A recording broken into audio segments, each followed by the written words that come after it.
This is actually from the Alan Moore. Here, let me put it up here. So it's the Alan Moore Swamp Thing. I got this a few years ago, and I'll be honest. Like I didn't know what Swamp Thing was when I was a kid. I didn't even know what this was. I just assumed it was all Creature of the Black Lagoon. Scary, weird show that freaked me out when I was a kid. The Creature of Black Lagoon. This is, every time I was in the comic store buying other stuff, buying DC stuff or whatever, this was always something that people would be, you got to read this. So anyway, and everybody's had been always talking about it. So I'm just super psyched about it. Way into this show. This show has been floored me. Back in the late 60s, a change overtook many of the comic books on the shelves.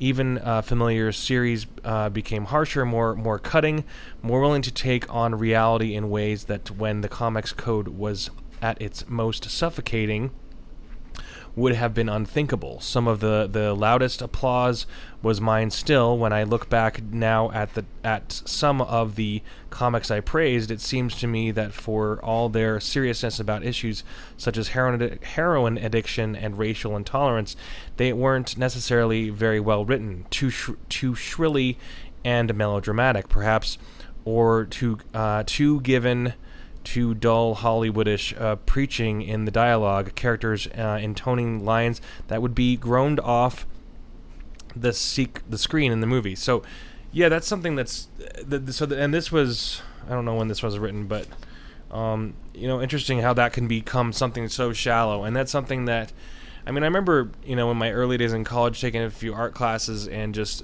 how the art professors would, even in high school, they were always very virtue signaling in the not such a hardcore virtue signaling but they were very I think one of the most interesting aspects to that one of the things that stood out to me is when they were talking about social justice, not social justice. That term was never tossed around. Well, maybe a little bit in some Janet Jackson songs when I was a kid, but nothing to the degree that it is now. Personally, something that was always really prevalent was in these these art teachers were saying that you have to keep up with. To them, it was very important. They approached art very much like Bob Dylan. You had to be up with current events. If you weren't up with current events, then what good was your art if it doesn't speak to the average person? And so we all got that. We all understood that it has to be some. So he was like, if you don't follow politics, if you don't integrate that some of into your art, we understand it. So anyway, there's all these different perspectives of what people think should have in them, and here's the problem with any of that. I mean, if you want to bring politics into it, great. But the problem is that I think that in general, people see entertainment to not be preached to. I get preached to a lot. I go to church to hear a preacher. I want to hear things that I go there to hear that. When I'm watching a film, movie, whatever, soaking up a piece of awesome material, whether it be books or whatever, I don't want to be told. I don't want to be guilted into something. I don't want to feel. I think everybody has experienced a large element of guilt in the last couple of years. Everybody's been feeling awful about themselves, and let's stop doing that. Let's stop trying to make others feel awful. Let's stop trying to be shameful. Let's work towards each other and try to bring people together. And that's what entertainment's supposed to be doing, and that's what this story has done for me. So anyway, it's really cool because this whole thing opens up. I'm just gonna bring this a little closer. So it's just, the art is really incredible. I love it. I think the art is just amazing. It's of course, all the stories are written by Alan Moore. Art by Stephen Bissett, John Tuttleben. Thanks again for joining me here. This is the Fanatics of Film, and my name is Ben, and we are talking about Swamp Thing. Yes, season 1, and probably one and done. Unfortunately, it has been officially canceled, but quite honestly, maybe we'll get a petition together and make some noise about it. It's just sad that stuff like this has only gets a little bit of recognition. I could have used a win at this point. Star Wars is just in the dump. And we could have used a win here. But, you know, I'm happy to have at least one season. So.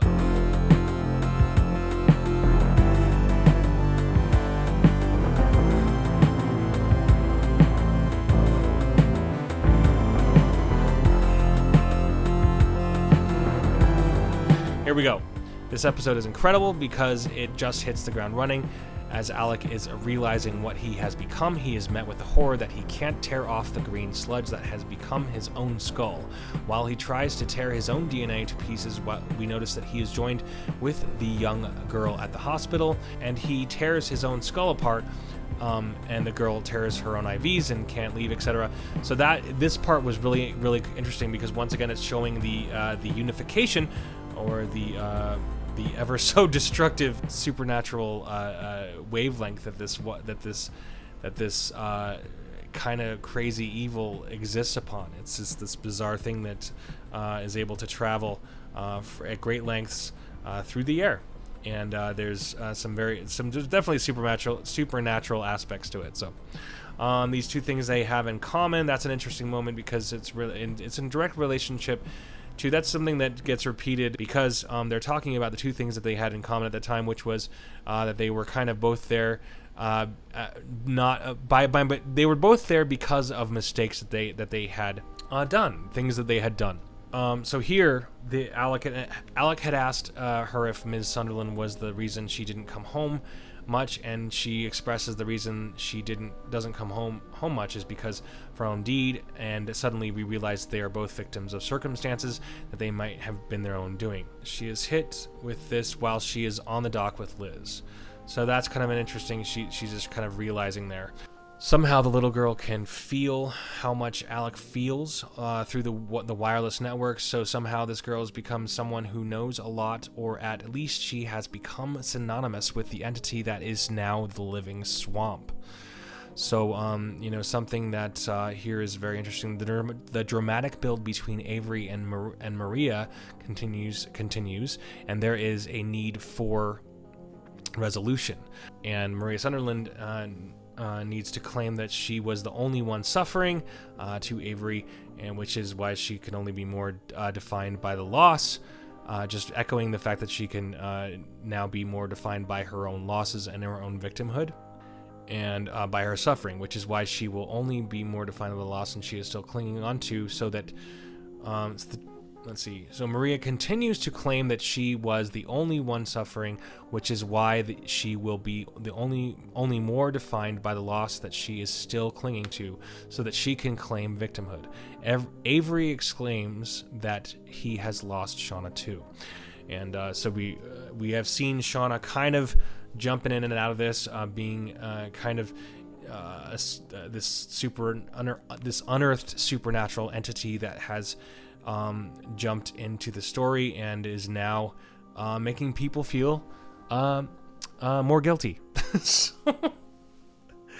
for the choices that they made in the past or whatever. So the next morning, Abby is visited by Shauna as a bad dream. She is surprised as anyone could be, and as much as I was. So a very surprising moment, being grabbed by the mud sludge girl. That lab is full of what my lawyers call proprietary information. This is the scene where they're actually she's trying to negotiate because Alec has been gone missing, and she's trying to get into the cabin where she can check out some of this information and find out what's going on, what's created this, and what was Alec onto, what was Alec seeing, what was he what kind of things has he found out about this, what has he found out about the virus, what has he found out about these things that have happened, and she's trying to save people. She's trying to save people's lives, and in this situation, Avery is stopping her. He is just being a bastard about it. He says that lab is full of what my lawyers call proprietary information, and she replies with, "You always had a way of making a no sound like a favor." It's some manipulative people are good at that. So while Abby is watching Alec's video journal entries at the video store, Alec makes a comment about her, calling her lovely. Her reaction to this is absolutely priceless. This is something that she is clearly good at, captivating the audience in her world. You have absolutely no choice but to feel what she is feeling. So, and then of course he enters in this episode, is we have our good buddy from Sharknado, and of course from Beverly Hills 90210, Ian Ziering. That's who it is, Ian Ziering. Ian Ziering is a lot of fun. He is a blast in this. I didn't care for him much when I first saw him, which was in 90210. But quite honestly, this guy really knows. He's just fun. He's really funny, hilarious, and he hams it up when he needs to, and just does the job what he's supposed to, and he just embraces everything. It's really good, and I've actually come to really enjoy him. I wouldn't mind him as Iron Man, you know. I actually was thinking Ian Ziering would actually be pretty cool. And a lot of people wouldn't like it just because they associated with him so much like Sharknado. But anyway, this concludes episode 2. I just wanted to keep this one a little bit shorter. Please let me know if you like this, if you're liking this series. And also just a quick poll. Do you guys prefer the music videos? We've done a few music videos, and they do way better than the talk videos. I do enjoy talking about film, and we're trying to work in the future. We plan on integrating it all and doing live streams with music and talking. So, I hope that they're fun for you guys, and we do appreciate you so much. Just let me know if you like the balance of doing both. Please just let me know. Let me know in the comments. We appreciate you so much here. My name is Ben, the Fanatics of Film. Have a splendid day.